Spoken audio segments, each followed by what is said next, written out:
현대 우리 한국 사회를 핵가족 시대다라고 말하는 데에는 우리가 벌써 오래된 이야기이고, 우리 일반적인 가족의 형태가 핵가족 시대가 돼버렸죠. 과거에는 저희 어렸을 때마다 할아버지, 할머니, 부모 세대, 자녀 세대 이렇게 3세대가 3세대가 살아가는 것이 대가족 일반적인 그런 가정의 모습이었지요. 그런데 지금은 거의 3세대가 살아가는 그런 가정을 찾아보기가 어렵습니다. 지금 우리나라는 부모와 자녀로 이루어지는 가정, 이것이 가장 일반적인 가정이고요. 그런데 이건 어디까지나 그 자녀들을 양육시킬 때까지의 모습이고, 자녀가 성장하면 결혼을 하든 안 하든 독립해서 살기 때문에 부부 둘만 사는 가족, 혼자 사는 가족들이 상당히 많이 늘어나고 있습니다. 결혼할 때부터 아예 자녀 없이 부부만 살고자 하는 가족들도 늘어나고 있지요. 이른바 흔히 이걸 딩크족이라고 얘기를 하는데, 맞벌이하면서 자녀를 갖지 않고 우리 둘만 사랑하자, 딩크족. 더블 인컴, 노 키즈라고 하는 것의 약자입니다. 딩크라고. 이런 오래된 이야기입니다. 이것은 새로울 것도 없고요. 여기서 더 나가서 이제는 가족 개념이 1인 가족이라는 말도 자주 들리지요. 우리 종암동 주변에도 지금 청년주택지를 많이 짓고 있는데, 집이 없어도 짓겠습니까? 1인 가족들이 너무 많이 늘어나서 그런 그 가족들을 위해서 주택들을 많이 짓고 있습니다. 독거노인을 가리키는 게 아닙니다. 비혼주의가 많아지면서 결혼하지 않고 혼자 사는 그 인구가 늘어나고 있고, 경제가 어려워지면서 아예 결혼을 포기하는 그런 경우가 늘어나면서 1인 가구는 젊은이들에게도 제법 많이 나타나는 사회적인 현상이 되고 말았습니다. 이것이 가족의 크기가 점점 작아지고 있다는 그런 얘기입니다. 그러면서 나타나는 현상 하나가 있습니다. 그게 뭐냐면 가족 간의 교류가 뜸해지고 있어요.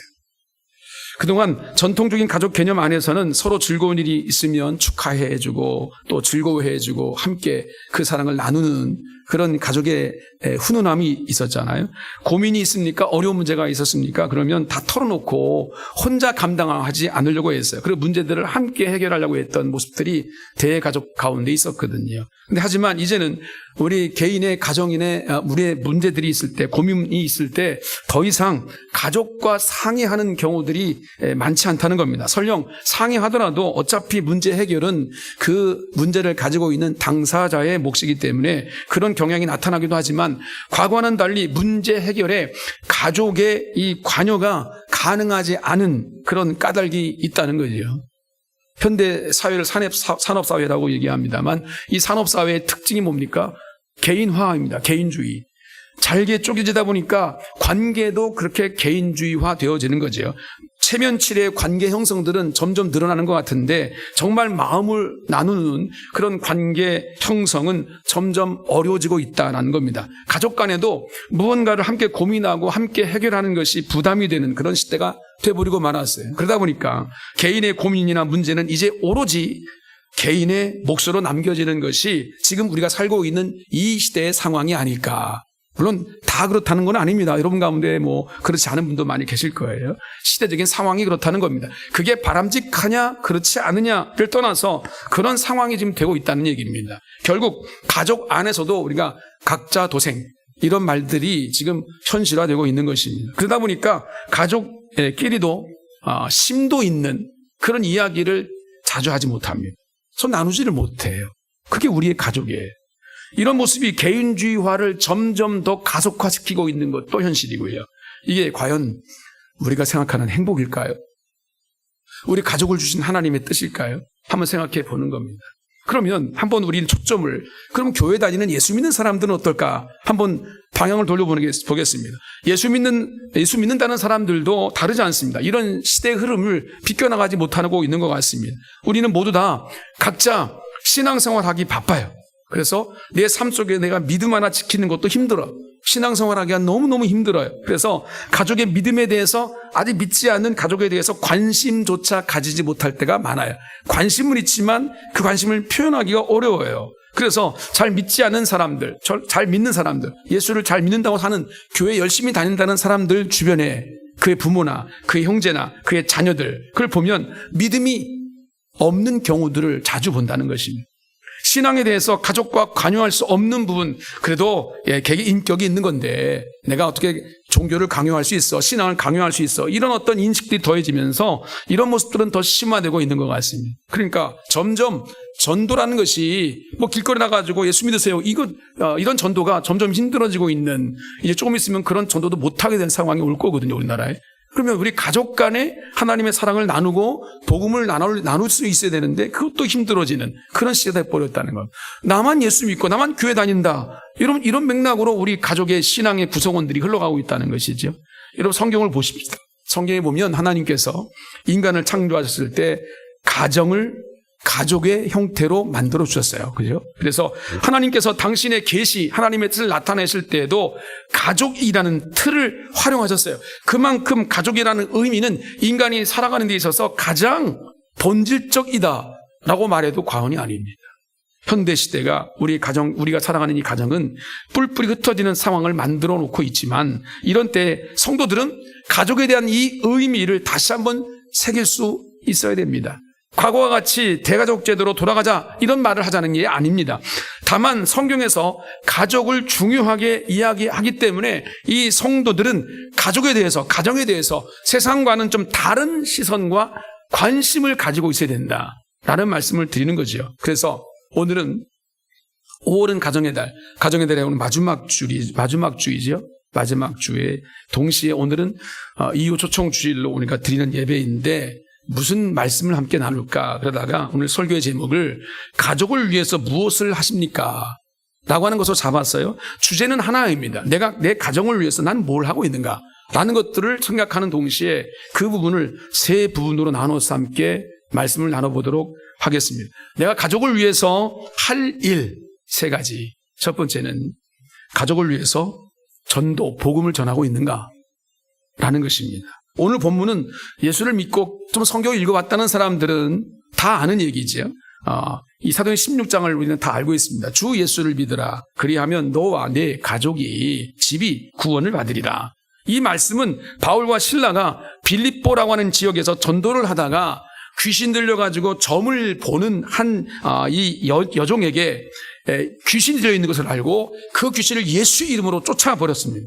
그랬더니 귀신이 나간 이 여종이 더 이상 용한 점을 볼 수가 없는 거죠. 그러다 보니까 이 여종을 통해서 수입을 올리던 그 여종의 주인이 화가 난 거죠.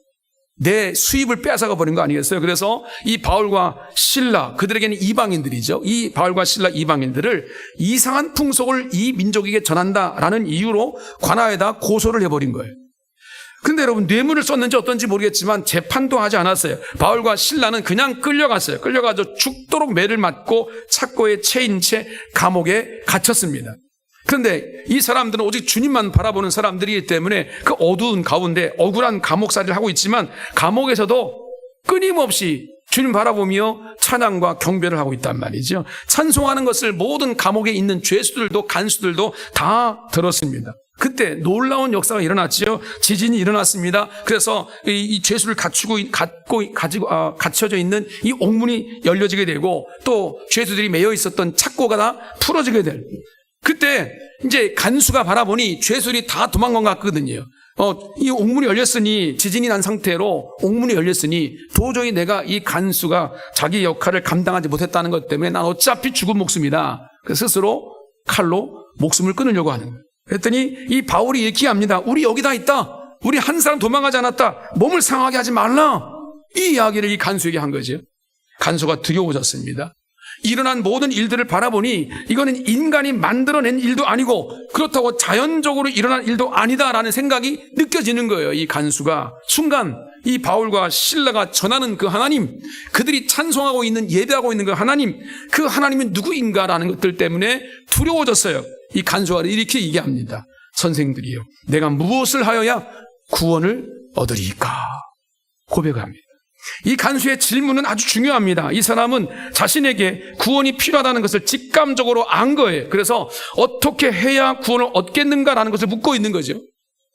이는 바울과 실라가 구원하신 하나님을 전했다라고 하는 것을 분명히 이 간수가 알고 있었다는 것입니다. 바울이 어떤 하나님을 전하는지를 모르고서는 구원을 얻겠다라고 하는 것을 말할 수가 없거든요. 그는 아직 구원이 뭔지를 모릅니다.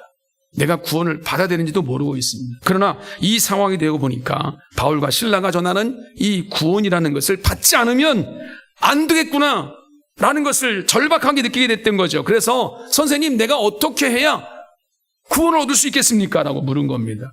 그때 바울이 대답한 말씀이 오늘 본문입니다. 주 예수를 믿으라. 그리하면 너와 내 집이 구원을 얻으리라. 우리는 이 대답이 중요하다는 것을 알아야 합니다. 왜냐하면 간수는 자신이 구원받은 문제를 물었는데 바울은 너와 내 집이 구원을 받는다라고 이야기를 했어요. 네가 구원을 받는다라고 말하지 않았어요. 너와 내 집이 구원을 받을 것이다라고. 간수뿐만 아니라 간수의 가족을 묶어서 이야기하고 있다는 거죠. 그런데 그렇게 이야기한 것만이 아니라 다음 본문의 말씀을 보게 되면 바울과 실라는 주의 말씀을 그 사람과 그 집에 있는 모든 사람들에게 전했다라고 말합니다. 그 사람에게만 전한 게 아니라 그 사람의 가족들에게도 하나님의 사랑과 복음을 전했다는 겁니다. 그 결과 그 가족들 모두가 다 주의 이름으로 세례를 받고 구원을 받았다는 이야기예요. 자, 성경은 개인의 구원뿐만 아니라 가족의 구원의 문제에 대해서 말씀하고 계십니다.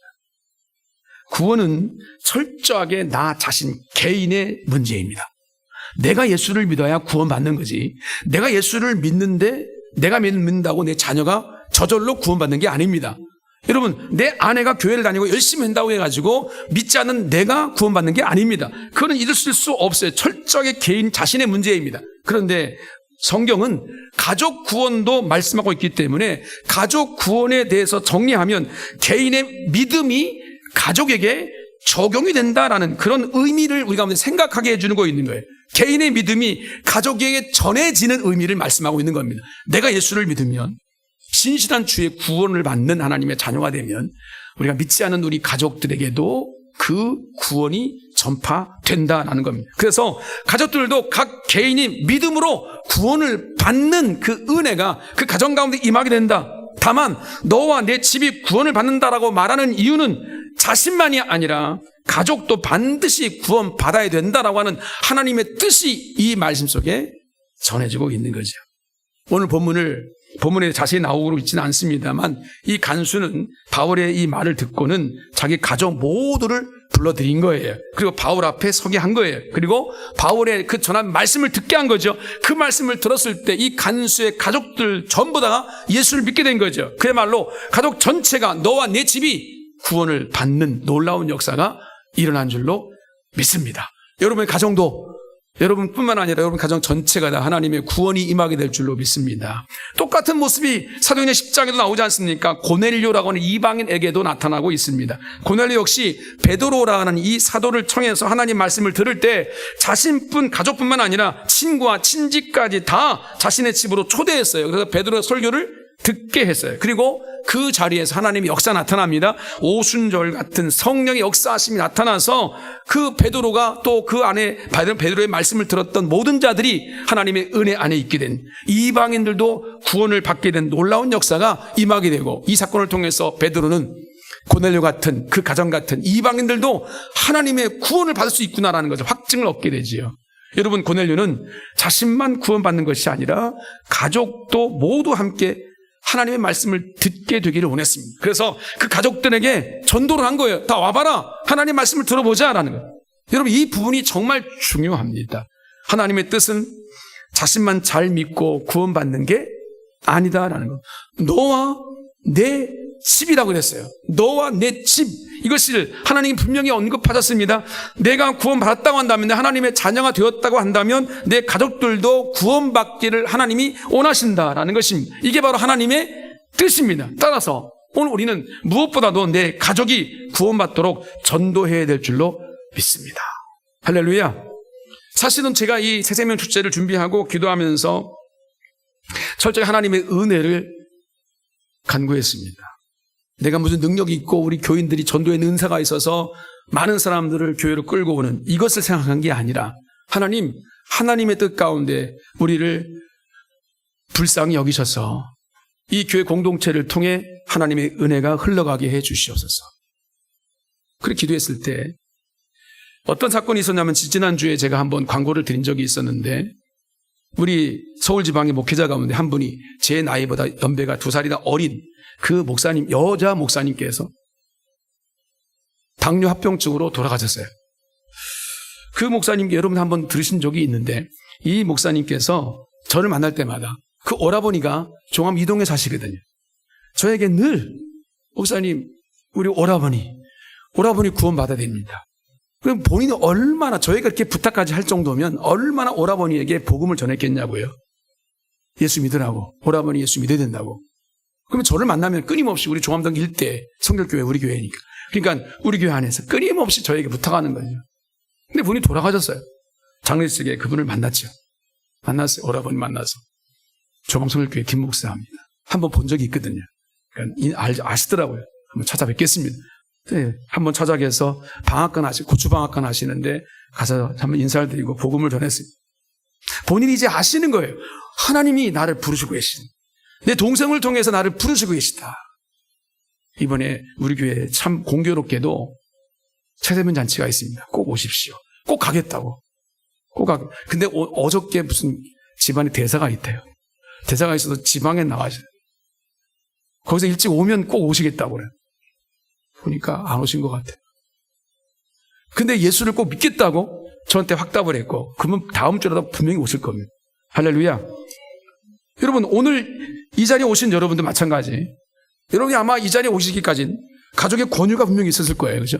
뭐 지나가던 사람이 교회 오라고 여기 오신 거 아니잖아요. 그죠?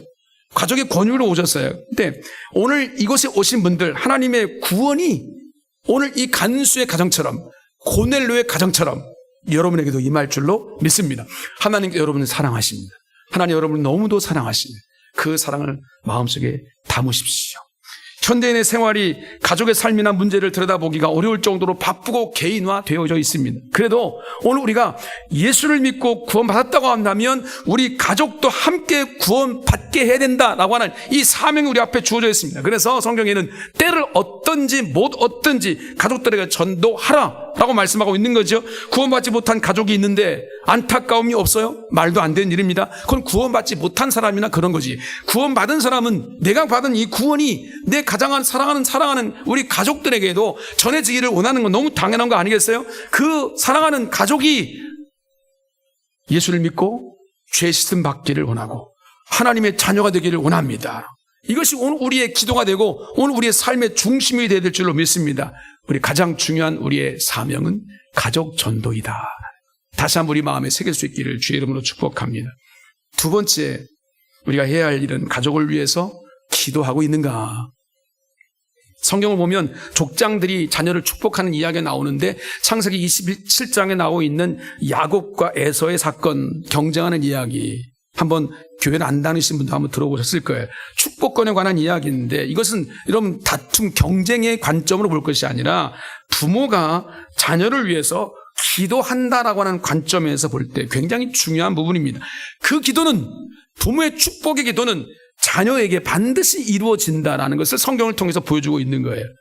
한번 예를 들어볼까요? 사무엘상 3장의 말씀 보면 그 1장부터 3장까지 쭉 읽어보면 한나가 사무엘을 얻기까지 서원하면서 하나님께 기도했지요. 하나님이 축복해 주셔서 사무엘이라는 아들을 얻었어요. 아들을 얻은 이후에 제사장 엘리에게 성전에 맡기기 전까지 기도하면서 그 아이 사무엘을 키웠잖아요. 그리고 제사장에게 아들을 맡길 때가 됐을 그 이후에도 매년마다 한 번씩 찾아가서 옷을 직접 지어서 입히는 이야기가 성경에 나오고 있습니다.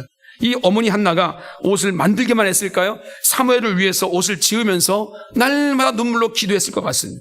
한나가 사무엘을 위해 기도하며 옷을 지어서 1년마다 한 번 찾아가서 그 아들에게 입힌 거예요.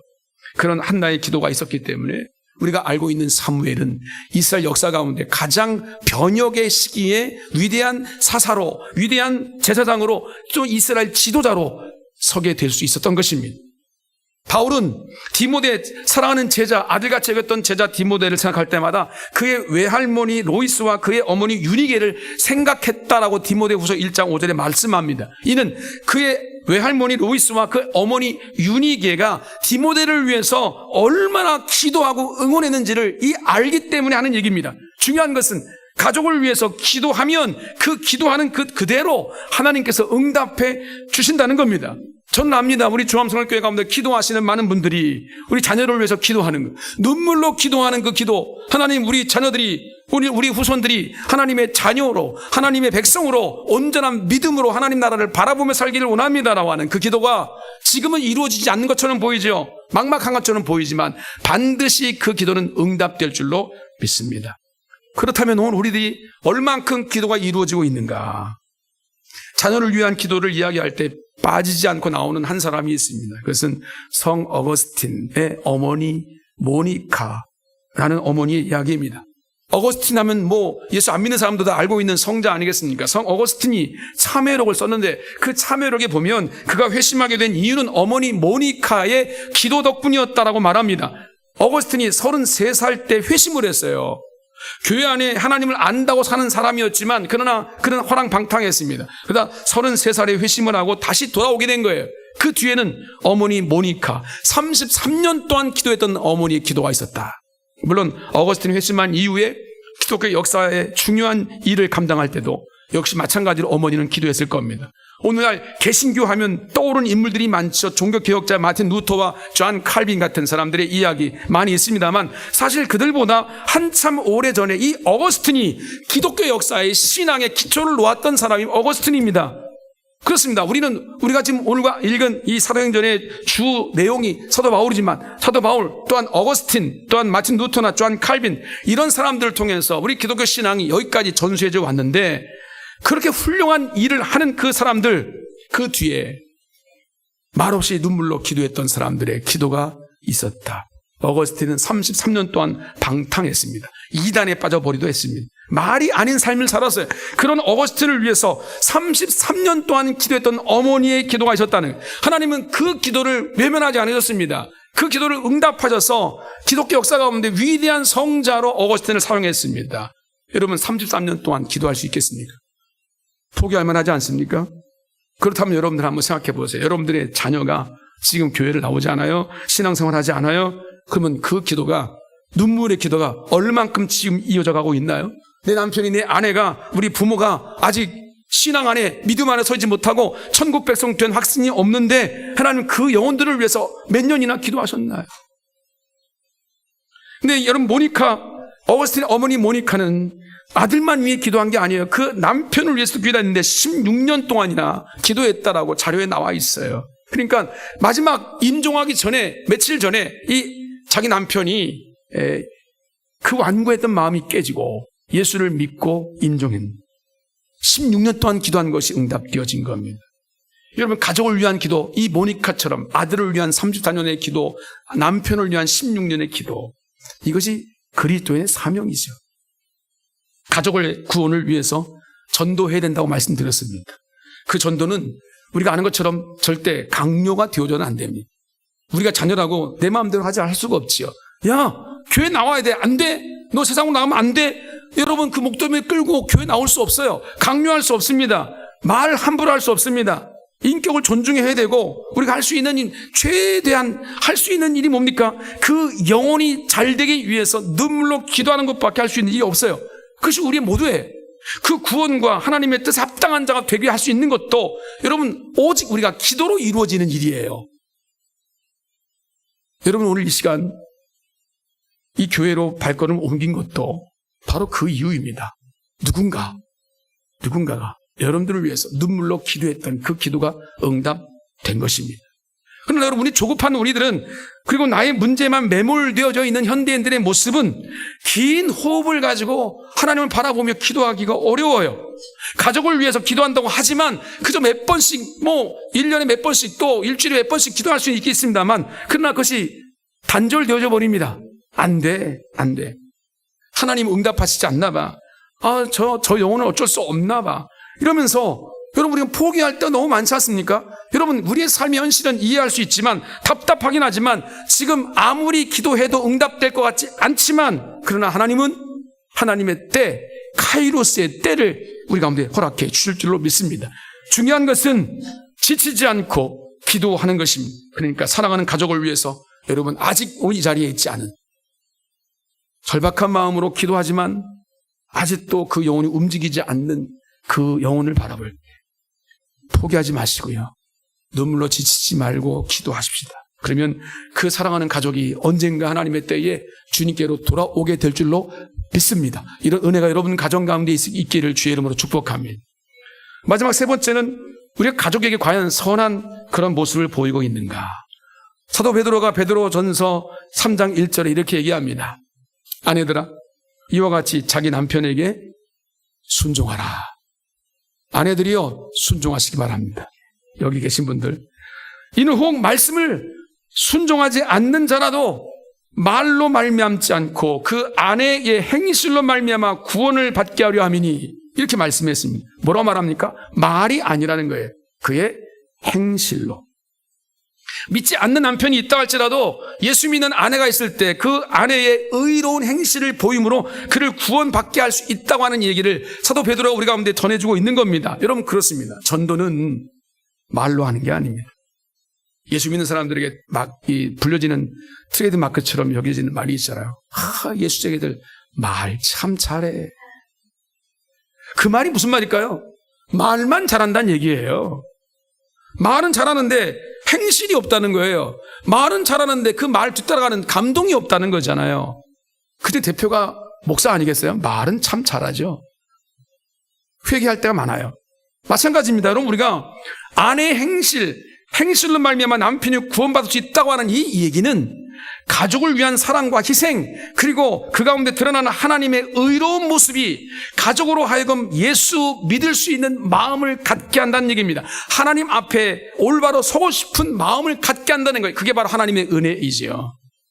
기독교 역사 2000년의 역사는 바로 이 예수 믿는 사람들의 말없이 주님 바라보는 믿음과 또한 희생과 헌신을 통해 이루어지는 것이고, 한국교회 역시 마찬가지예요. 그 눈물로 여기까지 온 거 아니겠습니까? 그러니까 우리는 하나님이 하라고 하신 사랑, 그 사랑을 특히 가족 사랑하기를 온전히 실천하면서 감동을 줄 수 있어야 될 줄로 믿습니다. 가족이 감동하고 구원받을 때 그 역사는 힘있게 주변으로 펼쳐져 가게 될 줄로 믿습니다. 할렐루야. 제가 아까 잠깐 말씀드렸던 것을 좀 다시 한번 좀 끄집어내면, 목사가 말을 잘한다고 해서 우리 마음이 감동이 되는 것이 아니라 하나님께서 우리의 마음을 감동시키셔야 우리가 하나님 앞에 설 수 있습니다. 왜 기독교적으로 그걸 은혜라고 얘기를 하는데, 우리 이 자리에 있는 모든 분들에게 하나님의 은혜가 있기를 축복합니다. 이미 교회를 다니신 분들에게 잠깐 당부를 드립니다. 여러분, 가족을 위해서 무엇을 하고 계십니까? 전도하고 계십니까? 아니면 기도하고 계십니까? 아니면 사랑하며 헌신하고 계십니까? 여러분, 우리의 가족이 구원받고 하나님의 일에 쓰임받는다고 하는 것은 먼저 믿은 나를 통해서 하나님께서 그 일을 이루어가기를 원하십니다. 바라기는 먼저 구원받고 하나님의 자녀가 된 여러분의 가족 모두가 다 하나님의 구원받고 하나님의 자녀가 되기를 주의 이름으로 축복합니다.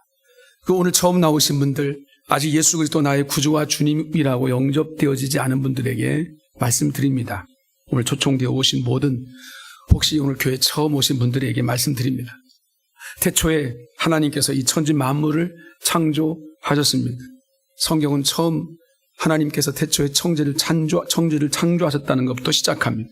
우리 인간을 만드셨습니다. 그 인간이 에덴 동산에서 하나님과 더불어 행복한 삶을 살기를 원하셨습니다. 그러나 우리 인간은 마귀에게 빠져서 죄에 빠지게 되고 또한 하나님을 떠나 살게 됩니다.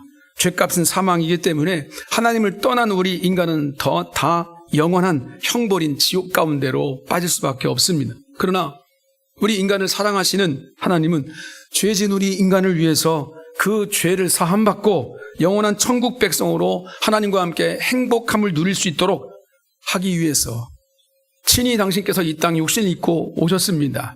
그 모든 인간의 죄를 십자가에 담당하시고 죽으셨습니다. 죽으시고 다시 살아나셨습니다. 그러므로 죄값에서 벗어나서 하나님의 의로운 하나님의 생명을 맛볼 수 있는 하나님의 자녀가 되게 해주셨습니다. 모든 죄인 인간은 누구나 예수 그리스도의 십자가를 그 죽으신 그 피값으로 말미암아 우리 죄사함 받고 하나님의 자녀가 되는 권세를 주셨습니다. 오늘 제가 서두에 읽었습니다만 하나님이 세상을 이처럼 사랑하사 독생자를 주셨으니 이는 저를 믿는 자마다 멸망하지 않고 영생을 얻게 하려 하십니다. 이것이 주님께서 이 땅에 오신 목적입니다. 그럼 우리에게 권세를 주셨습니다. 영접하는 자, 그 예수를 믿는 자들에게는 하나님의 자녀가 되는 권세를 주셨다라고 말씀해 주십니다. 이것이 하나님이 우리 가운데 주신 축복입니다. 여러분, 우리가 잘나서가 아닙니다. 의로워서가 아닙니다. 우리 교회에 믿고 구원받은 하나님의 자녀들, 여러분 잘난 체 하지 마십시오. 교만하지 마십시오. 오늘 우리에게 있는 구원의 은총은 거저 주신 하나님의 선물이고 축복일 뿐입니다. 감사할 밖에 없습니다. 그리고 오늘 이 시간 저 앞에 나온 나는 죄인이라서 예수를 못 믿어. 나는 이 세상 여러 가지 많은 것들에 인해서 어두운 우리의 영으로 인하여 하나님 앞에 나갈 수가 없어. 아닙니다. 어둡기 때문에 죄악의 여러 가지 많은 때가 묻어있기 때문에 주님의 은혜가 필요한 겁니다. 우리의 의로워서가 아닙니다. 주님은 오늘 우리를 사랑하시기 때문에 죄 있는 우리의 모습들까지도 사랑하셔서 우리를 위해 십자가의 그 고난의 십자가의 그 은혜로 우리를 살리신 것입니다. 그러므로 하나님의 그 사랑을 이 시간 믿음으로 받으시기 바랍니다. 영접하는 자에게 하나님의 자녀가 되는 권세를 주셨다고 말씀했습니다. 살아계신 하나님의 사랑, 그 사랑을 마음으로 받으십시오. 그렇게 주 앞에 나오는 자들에게 영원한 생명과 하나님의 축복을 허락해 주시겠다라고 하나님의 살아계신 하나님께서 우리에게 약속해 주셨습니다. 예수 그리스도의 십자가의 그 은혜로 죄사함 받고 하나님의 자녀가 되고 천국 백성으로 살아가십니다. 하나님의 역사 지금도 이루어집니다. 여러분 가운데 이루어질 줄로 믿습니다. 그 은총이 이 자리에 있는 모든 분들에게 충만하게 일어나기를 주님의 이름으로 축원을 드립니다.